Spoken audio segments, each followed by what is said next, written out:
Dennis O'Brien here. Okay, Susan, we know Susan Johnson's here and Kira Holmes and Matt Rupar, and we got Wayne Norman on the phone. Wayne, thank you for coming on the show with us. It would have been a big loss to us to not have our traditional pre-Boombox Parade show with Wayne Norman. Thank you, Wayne. It's my pleasure to be here. It's a big event and I'd like to talk about it. All right. Well said. Let's talk about it then. Okay, you did a show this morning with Annie Clark, Charlie O'Brias, and Mark Scrivener, I believe. And Tara Calixto. Oh, yeah. Tara Calixto, okay. Well, as you know, I don't get up till 8 o'clock normally, so I missed most of it.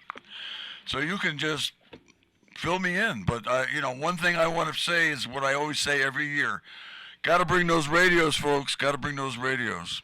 Old boom boxes, new boom boxes. It works. They all work as long as they're boom boxes that can get radio, because we're on FM 95.3 as well as AM Radio 14. And you know what? Dennis bought himself a brand new boom box. Congratulations. But, you don't need a boom box, even though the parade is called the Boombox Parade. When boom boxes stopped being a thing, and they were a thing when this parade began, people have said, why don't you call it something else? We thought the name Boombox Parade has a nice ring to it. But really, all that matters, to follow up on Dennis's thought, is you bring a radio, any radio that works, any radio that makes sound, and you tune it to us. And we've got the whole marching band soundtrack. We don't want bands in this parade. The parade was created in '86 because we didn't have a band for the Memorial Day parade. And I think it's very important that thing morphed in from Memorial Day to 4th of July.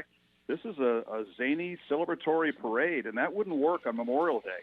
It's perfect for the 4th of July. And that would also translate into vehicles that are in the parade route.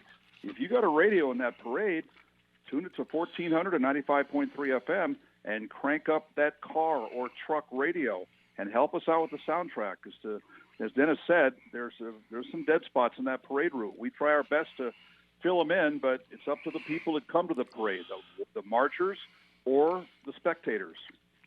There was a time when I had a cache of old boombox radios at home, and I would get down to the parade early and run around up and down the street handing them out to people. And sometimes I'd get them back, sometimes I didn't. But you know what? I don't have any left at work. The only one I have is a new one I just bought, and I'll be tuning in on FM. Well, here's the funny story about the way the boombox concept happened. After about 5 or 10 years, Sony heard about this parade, and they actually wanted to get involved. You may have seen me in some parades. Tomorrow will not be one of them, but in some parades, I've got this big red basketball-sized boombox. That was given to me that year by Sony, and they also gave us about 10 of them to give away. The thing has seen better days. It's been dropped inadvertently a couple of times, but they actually had a float in the parade. Now, that involvement lasted 1 year. I don't know why they didn't do it after that, but that big red radio that I use has been in probably the parade since maybe 30 years or so. Yeah, I remember that boombox, and it's great to know that's still going strong. I think Tom DeVivo also has a large boombox that he carries on his shoulder every year. I'm hoping to see it again this year. I think he's bringing it, and he was talking to me on the air on Monday about how many batteries it takes, and he's going out to get brand new batteries, getting ready for the 4th of July. Well, I know Kira Holmes, who's here, is organizing a group from the museum to march in the parade. Right, Kira? Of course. We can't miss the parade. It's so much fun, and you start at Gilson Square, end at Memorial Park.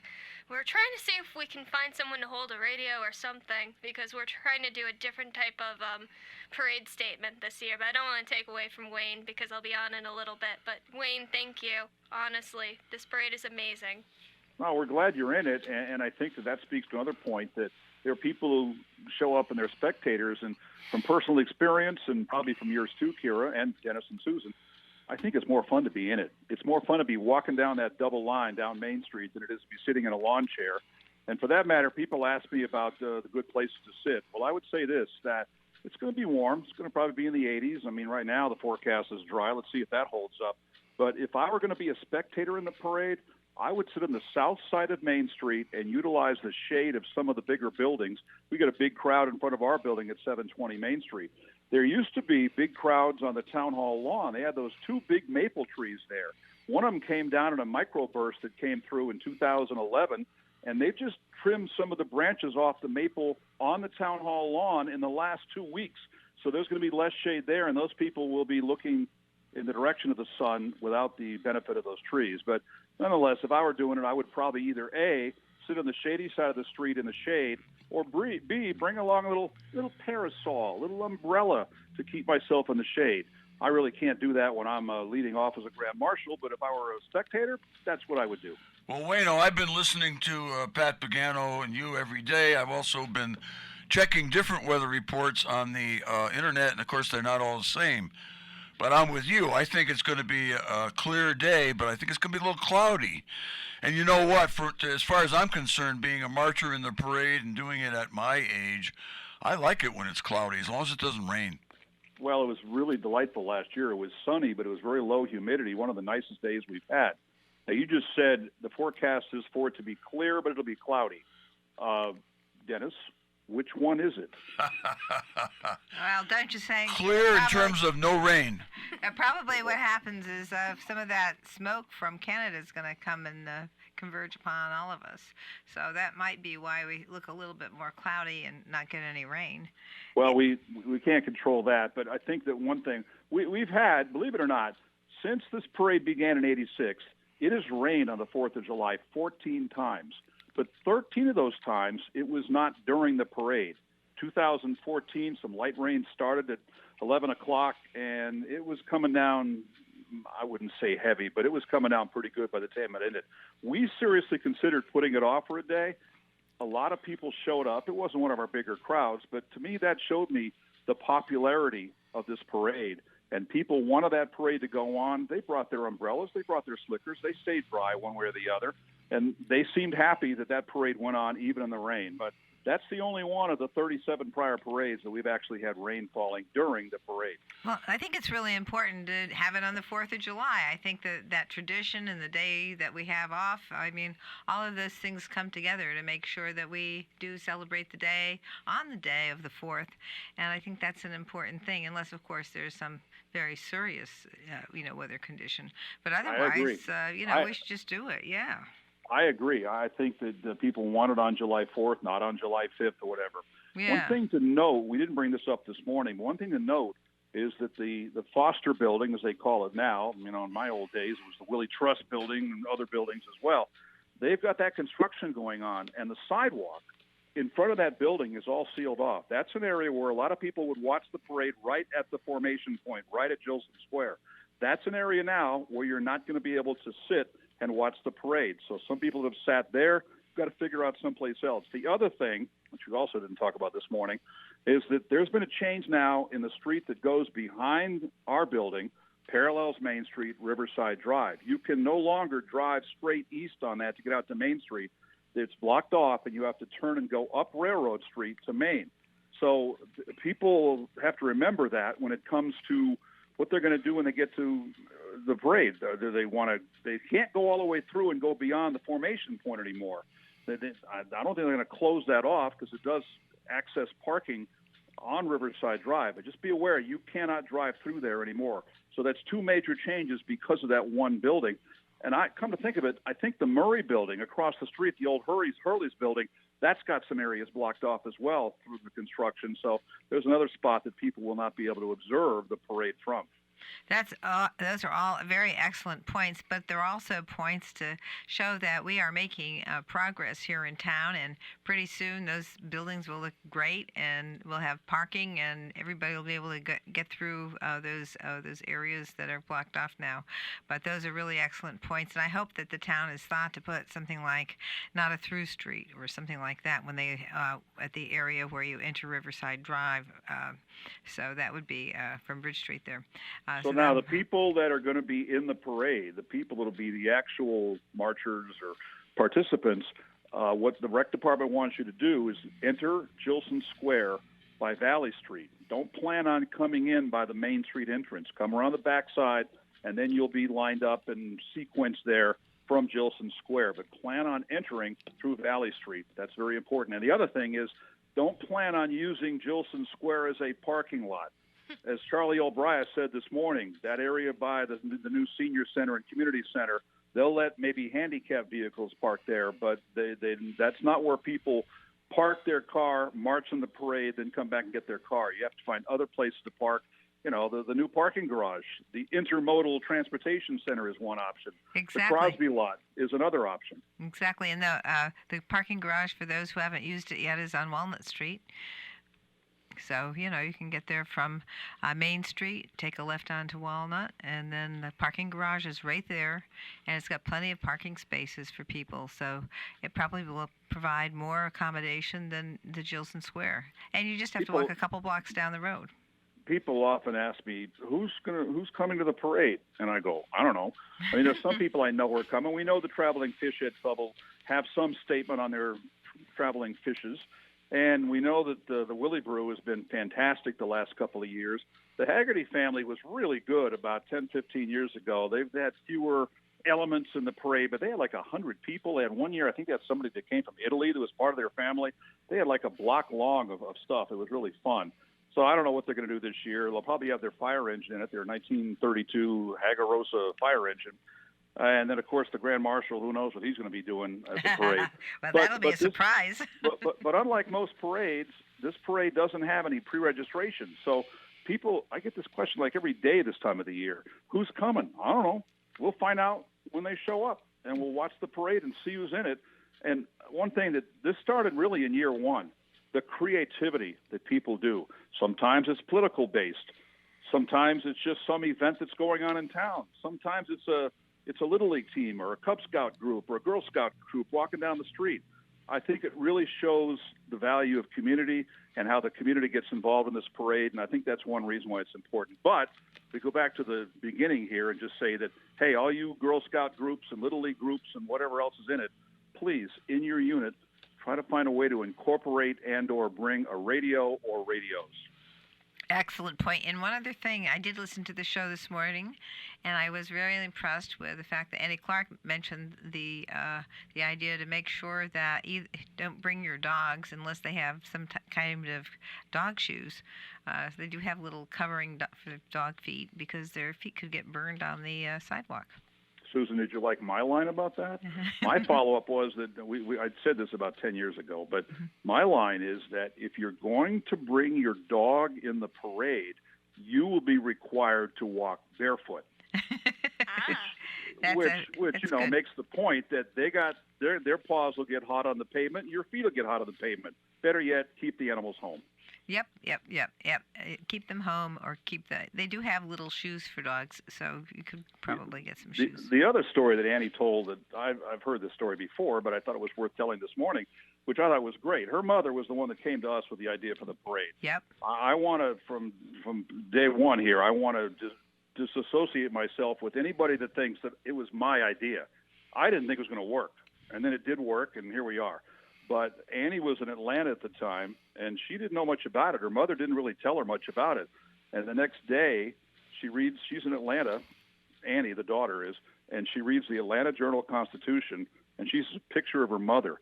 That was part of that Associated Press story that ran worldwide.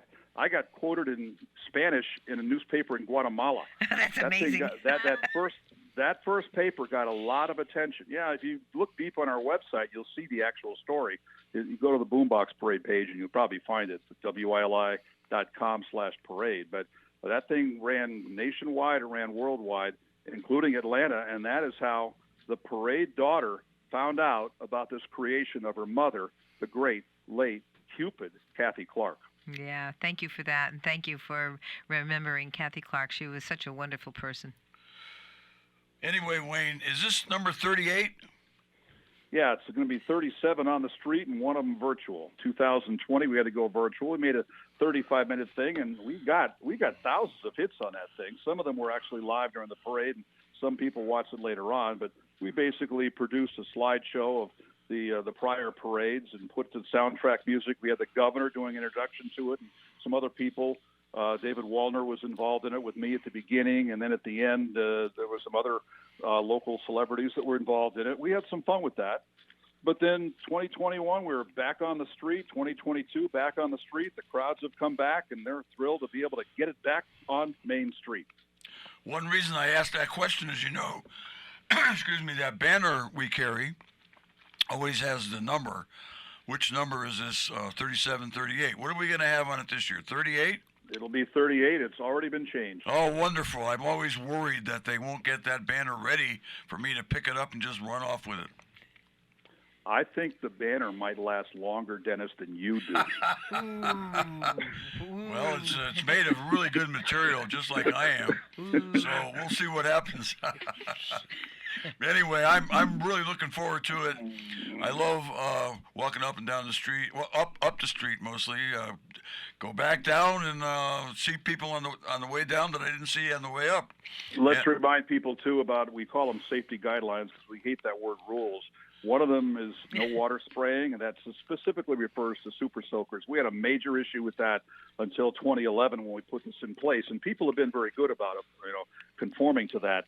But one of the problems, besides people just getting wet that didn't want to get wet, is the fact that you're begging people to bring radios to parades, and then their radio is collateral damage, and the radio gets wet. So that is one thing. Don't leave your water at home in this parade. I know it's hot, I know it's summer, but that's not the way to keep cool.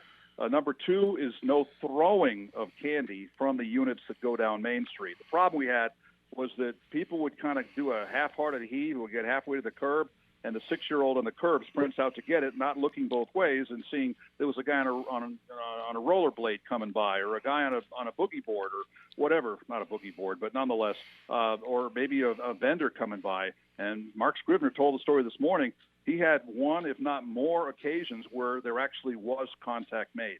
Yeah. But we're not saying don't give out candy. We're saying if you want to give out candy, go for it. Have someone with your unit and go over to the sideline and pass it out. I had one woman a while back tell me that her child said that he was thrilled, felt honored that someone actually gave him candy. He didn't have to go scrambling for it. They gave him candy.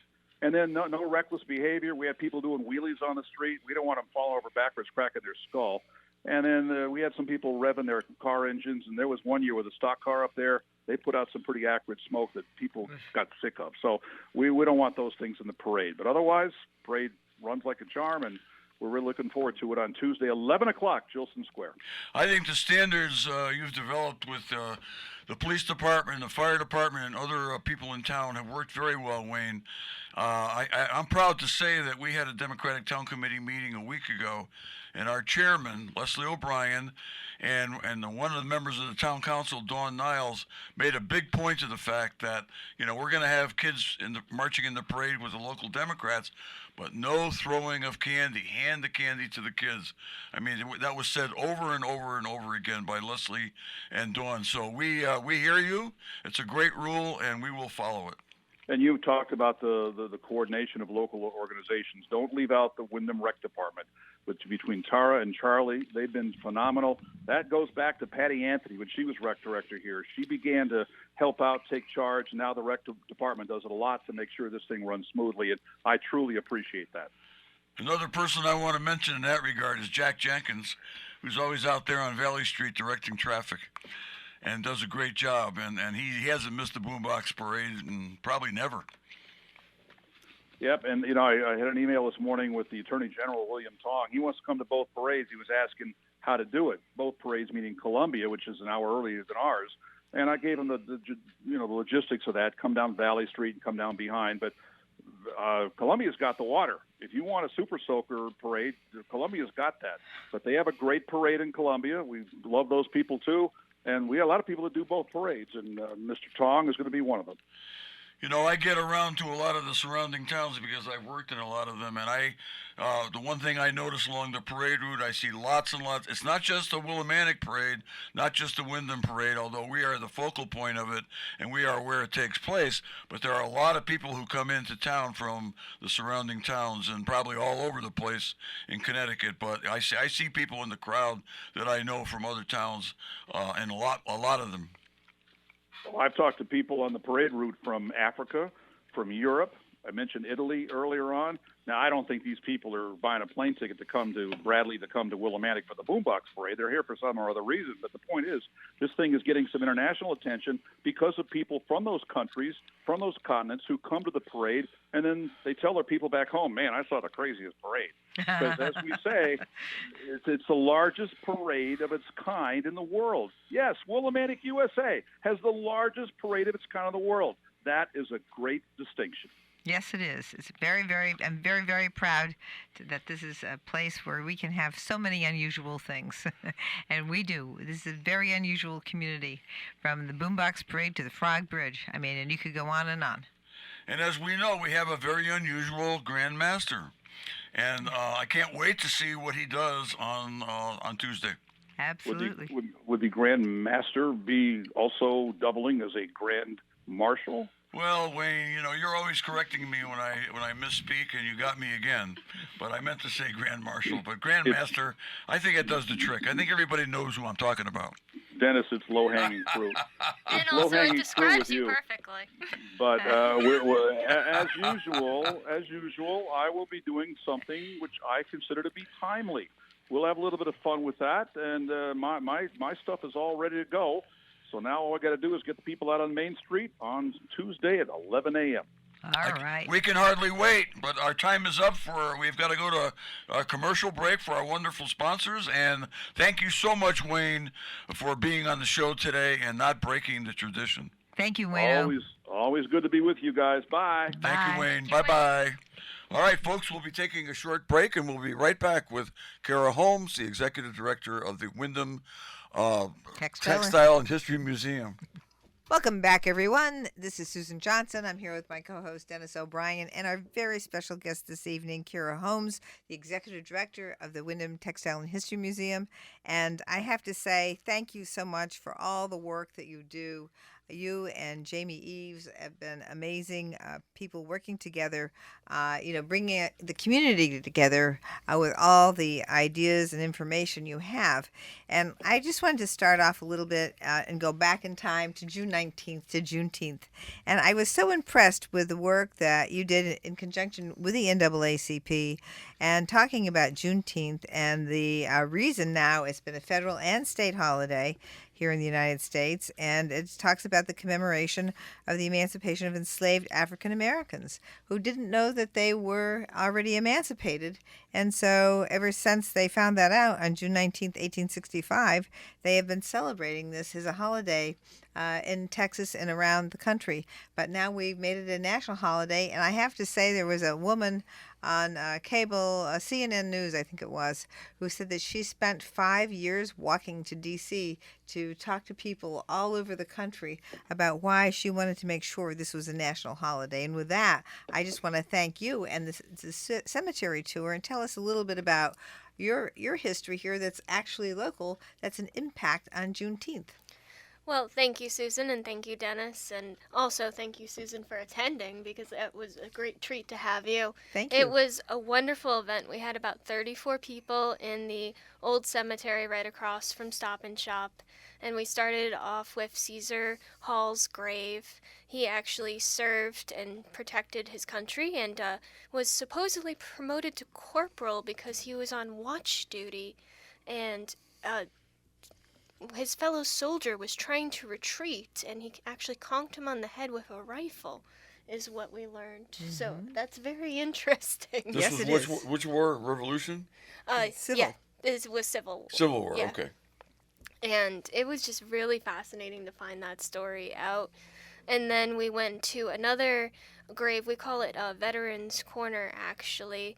And unfortunately, I'm forgetting the gentleman's name, but he was most likely a Narragansett soldier, and he also served in the war too. And then we will go on to the end of it, which is we have the Harris section, and in the Harris section, there's another gentleman who served as well, and he did everything. He was, again, another wonderful soldier. So for each of these graves that I'm talking about, we actually put a 35 flag star, which was representing the Union, as well as we had some put in another cemetery, too, for other African Americans who served in wars. So One of the things also that impressed me is, and I hadn't really realized this until really recently, is that people that we honored in the cemetery had actually been part of the Underground Railroad. And I thought that was really fascinating, and to know people that were right here, and they kept it very quiet. It was a very Yes. big secret. They didn't want people to know. Why? Because then it would have blown everybody's cover, right? So, Exactly. That was Conant, who was also on our board for the Here All Along exhibit. One of our boards actually goes into Conant's story, and you can see his grave in the cemetery too. He was one of the conductors. He was more of a radical for his time too. Anything that was radical, he was part of. And in later years, he actually ended up teaching African Americans in a local church too.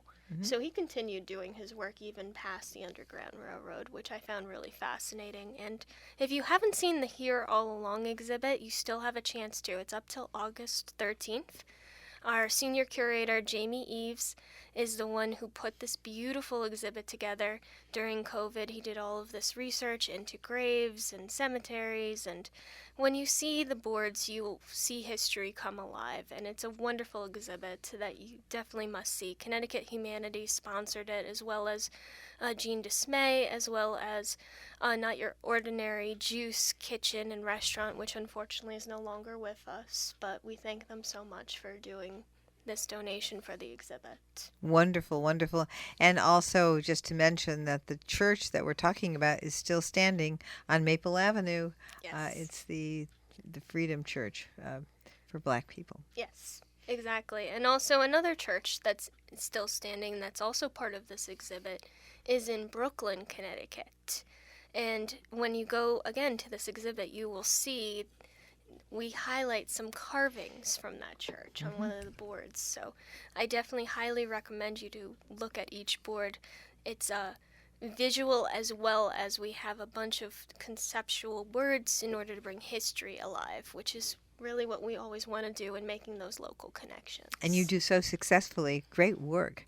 Very, Thank very you. good. So I did learn a lot from that tour, and I want to get back over to the museum to see the exhibit because I think it'll be quite fascinating. Well, we have And- the perfect opportunity actually tomorrow if you're free. We have the Here It Is opening. Oh, wonderful. Well, I would love to, if I get a chance, I'll definitely get over there and see what is the time frame for that? So that's 6 to 7:30 tomorrow, July 1st. Okay. And this exhibit is actually pairing with the Here All Along exhibit. So Here It Is actually an exhibit by Justice Michelle Thomas. She's an African American artist, and she teaches at Pratt Institute, and she decided to share with us her beautiful artwork. And her artwork deals with social justice issues.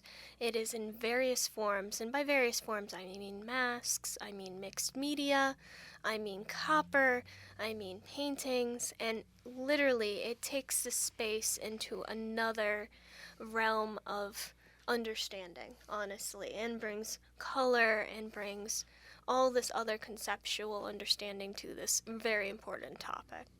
Wow, that sounds like really something to go to. I really like that idea very, very much. And of course, if that's not, enough, we also have some light refreshments too and libations. We'd love to have you guys join us and take pictures and tag us on Facebook and Instagram and really just meet the artist. She's going to be with us too, Justice Michelle Thomas. She's going to do an artist lecture. How many times do you get to meet the artist of the exhibit? Yeah, exactly. That's fabulous. And see the exhibit too. Wow, that is a really great program. And that's just tomorrow. Yes, tomorrow, 6 to 7:30 at the Mill Museum, 411 Main Street. Wow, wonderful. And can people find that on online? Yes, it is online. It's on Facebook. It's on Instagram. So there. And also you can call us tomorrow at 860-456-2178 if you have any questions. We'd love to answer them as well. Mm-hmm. That is fabulous. Moving right along to Tuesday, July 4th. What's up? Boombox Parade! Right. So as Wayne just said, it's Boombox Parade. 11 a.m. the parade starts. Yes. We are looking for marchers. We have this year to kick off, some of you might know, the 250th anniversary of the Declaration of Independence. And we are doing, because of that, we are using some historical texts, but also translating it into different languages in order to represent all the different immigrant groups that came to Willimantic. Wow, that is fabulous. And it hasn't really been blasted anywhere to speak of, has it? Well, we did put it on a few different places, but, we're... Yeah, I mean, but by the news media, and just, I mean, to think we're coming up on the 4th of July and the Declaration of Independence hasn't been blasted. No, it hasn't as much, but I think that's what they're trying to build up to. So they're trying to do, if you've heard of the 250th before, they're trying to do all these different ways into the 250th. So you can actually start 250th events now because you're leading up to the celebration of everything. So I can't go into some of our details because we're still planning them out, but there's going to probably be a pre-exhibit coming up that's going to involve spinning. But that's all I'm going to leave you with at the moment. Spinning at the Thread Museum? Yeah. I wonder what that could mean. Well, if you want to weave together that picture, you need to stay tuned with us. Things that make you go spin. But if you're interested in joining our ranks, please email me, Kira Holmes, at director@millmuseum.org. Preferably, if you can, email me by July 2nd, and I will then email you with instructions of where to meet us, walking shoes. Don't forget to wear walking shoes, comfortable clothing, because you are going to be walking from Jillson Square to Memorial Park. And as Wayne just said, we're entering through Valley Street, so I'm so glad I got to hear that portion, because I didn't hear those instructions before. I missed Wayne this morning. Sorry, Wayne. I decided to sleep in. I did the same. I usually get up at 8 o'clock now that I'm not in court almost every day. I'm still working, but I don't go to court that often, so we stay up kind of late and get up at 8. Well, we deserve a chance to sleep in a little, but Yeah. I got up early enough to turn them on, and I was listening. I got up a little bit earlier than I normally do, and sometimes that happens to me. I just think it's time to be up. You preceded Oh, I me this understand morning, yeah. I didn't even bother with the alarm. It Oh, was just yeah, like, that's impressive, and I didn't even Yeah, know that. You had yeah, heard that I had. that portion, because Wayne noted that I missed it this morning, and I Not said, me. well, Wayne, I don't, as I told you many times before, since, 2 or 3 years ago, I have not been getting up at 6 or 7 anymore. You were quite an early bird, but I was an think I've early had the old owl here has had quite an impact on you. When I, My Susan little is an lark is no owl, one. and I am an early bird, and she has She's a- won that battle. I haven't really tried to, but so happens. is the way it's gone. Well, if I Anyway. want to spend time with you, I got to stay up late. All right. Aw, and that's always wonderful. And why not spend some time together? We have a wonderful walking tour coming up on Saturday, July 8th. So, next Saturday. if you guys are interested in doing some walking and spending time together, this is the perfect time to do it. Oh, well, thank you for that. Romantic advice. Yeah, well, You never know when I'll show up or not. I'm a bit of a mystery in that regard, but I will be at the Boombox Party. So this Yes, is and I thing. can't That's wait. That's Yeah. a necessity. Yes. Okay, that's coming up Tuesday, but now we've jumped all the way to July 8th, which is Yes. next Saturday. And that's going to be a walking tour of St. Joseph's Cemetery. Most likely it will be that day, but we do have a rain date set for August 5th, just in case. Anything with New England subject to change due to weather. Sure. So- Any outdoors, for sure. Exactly. So if you haven't been to this cemetery, this is 134 Club Road in Willimantic, Connecticut. This tour is going to be led by Jamie Eves at 1 to 2:30 p.m. And if you have not seen this cemetery, it is a lot of wonderful history. So you're starting out at a time when Catholic immigration from the cemetery was founded. And you're seeing Ireland, you're seeing Canada, and elsewhere people were arriving in Willimantic in the city. And then you see and visit graves of mill workers, soldiers during the turn of century, like Mayor Danny Dunn, Civil War soldier and mill worker William Smith, which I think I've told you guys before about the Smith sisters. So William Smith is actually the ancestor of the Smith sisters. He's the grandfather who actually came all the way from Ireland. Well, what an interesting thing to think that that cemetery was started from the Irish immigrants who were Catholic. And Dennis, you have Irish I have immigration a in your particular family. interest in this. When I Yes. read that on Kira's list of talking points. Danny Dunn. I've heard of Danny Dunn quite a lot. A lot about him from John Lesko, our former mayor and first citizen, I would say, for a long time here in town, who is unfortunately no longer with us. But he was Irish on one side and I believe Polish on his other side. But he was an adherent he was always talking about Danny Dunn as being his model for being mayor and whatnot. And Yes. Danny Dunn was not only a great mayor, he was also a great athlete. He played baseball and he managed the Willimantic baseball team back around the turn of the century. And I'm of course Irish on my father's side, and the potato famine occurred in the middle of the 19th century, and that's when an awful lot of the Irish came here. Yes. And they were probably the first big group of people from outside of the country to come to town and participate in the working at the mills, big time. And of course the people came down. The French Canadians came down, and and now in recent years we've had lots of people from Puerto Rico and from the Latin American countries. But the Irish came at a certain time, and they had hard times in here and everywhere else they arrived at. But Oh, they yeah. soon got involved. They were lucky to get involved in the Industrial Revolution, get those jobs. It wasn't easy, but they did very well. And then they got involved in politics. And a lot of Yes. them became police officers, which used to be a stereotype, the Irish cop. And in fact, my father's only brother was a police officer, and so I'm very much interested in that one. I would like to possibly.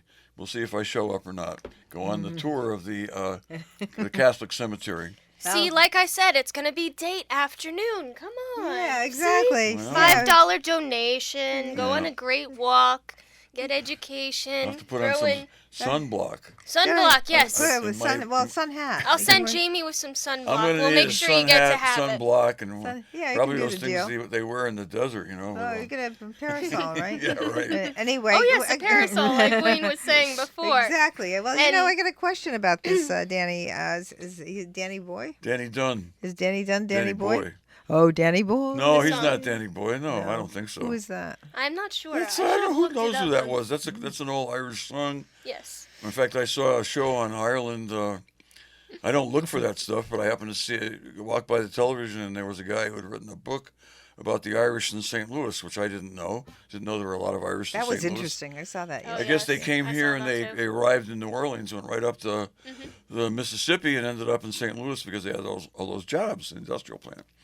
And a guy wrote a book about the Irish in St. Louis, and this guy from the audience got up and sang Danny Boy, and he said it came from another old Irish song, and he gave the name of it, and it was nothing to do with Danny. Oh, okay. And, Oh, and all right. you know I what? missed that part. Okay. So all right. I wish I had the name of the old Irish song Yeah, it came well, from, but okay. unfortunately I don't. All right. Well, Well, I'm not I up guess on my it's a Irish new history. project for me to look into then, because I had a roommate named Danny, and I would occasionally sing that to him, and he's like, "Stop singing that song." I'm like, "Sorry, couldn't help it." So that will be my new pet project. Oh, I will try to cool. look into the origins of Danny Boy, and maybe next time that I come on here, I'll have an answer. oh I yeah, don't we'll have think to it was- have somebody play the song too. I don't that'd think be it- fun. Wouldn't I that? like Yeah. it. I don't think it had any connection to Danny Dunn, although he might have been named Danny by his parents Because because of that song. Yeah. Well, there you go. There might be a connection there. All right, now we're moving along to the next July 20th, which is our. Third Thursday. Okay. So, again, Willimantic is full of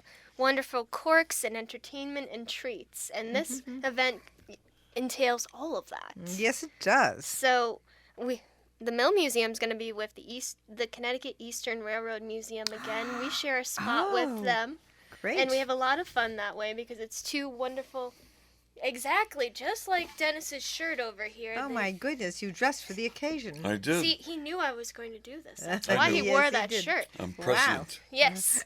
And so basically, I've been working with the Connecticut Eastern Railroad Museum for a little while now doing this partnership. And it works out great because this way we get to work together. We know what's happening at each other's places. And right now they're only open on Saturdays. So just Oh. if you are visiting, make sure it's a Saturday to go visit them because they do not have enough people at the moment to do Sundays. So if you're looking to volunteer somewhere also, please go join the Connecticut Eastern Railroad Museum because they love being open and they need your support. And it's the time of year for them to be open because, boy, what a lot of fun it is to go down to the Railroad Museum and see all the things that they put together. I'll never forget when they came to us when I was on the council back in the 80s, in the late 80s, and they wanted to $1,500 donation to get the thing started. And they Oh, said, wow. we'll do all the volunteer work. And a lot of people, some of the people, not a lot, because we got the vote to actually give them the $1,500, but everybody mumbled, they're really going to do all that. And they did do all that and more. And now here it is all these years later. And boy, what a great place. It is absolutely amazing. I haven't run in a while. I used to run a Drinking About Museums group, and part of the premise of it was to actually go to a museum and then go out for food. We actually got to go on the rail itself and pump the cart, and it was so much Oh, we've fun. done that. So I Yep. definitely highly That is fun. recommend going there. So third Thursday, I'm going to be doing a raffle. They're going to be handing out stuff, and then I will have a French flag kit.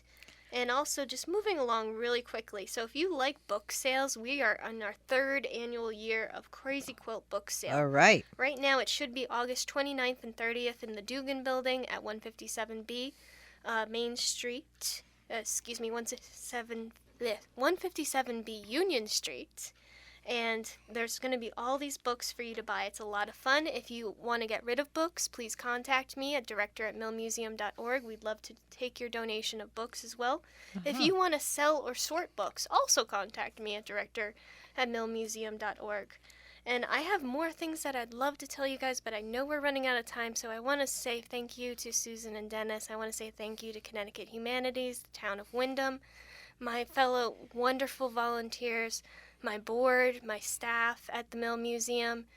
It's really a community regional museum, and we can't do it without you guys, and really thank you. So also to Tora Sterigard, David Corsini, and Patricia Dixon, and Harris, and so many other people that make the Mill Museum wonderful. We really appreciate Well, you thank you guys. so much, Kira. We appreciate you and the Mill Museum and everybody that volunteers and works so hard to make this such a successful place for this town and the region and the state, because this is a way to keep communities together and teach people about what's been going on and how they fit in with the community. Well, seeing that you were on today with Wayne Norman, Kira, and the fact that you are kind of overdue for another appearance on the Wayne Norman Show, I'm going to see what I can do to try to get you on there, and you can cover whatever you couldn't cover today on the Wayne Norman Show, on the morning show. Thank you so much, Dennis and Susan. You guys are amazing. Well, you're amazing too, and so is the Mill Museum, and we just appreciate the work and the study and all that great stuff that you do with history and our town. But no one is more amazing than our producer, Matt Rupar. Matt, Yes. thank you so much for all you do. And, just getting us on the radio so people can listen to our wonderful guests like Kira Holmes, and also getting us on local public access television with, all this equipment you have and the way you do it. You're a master. Talk about masters. You're a master at what you do, and we really appreciate you. And folks, we will be back next week with another great show. And now, Susan. One more thing. Don't forget, there's a podcast here online, and we are now available for you to listen to at any time.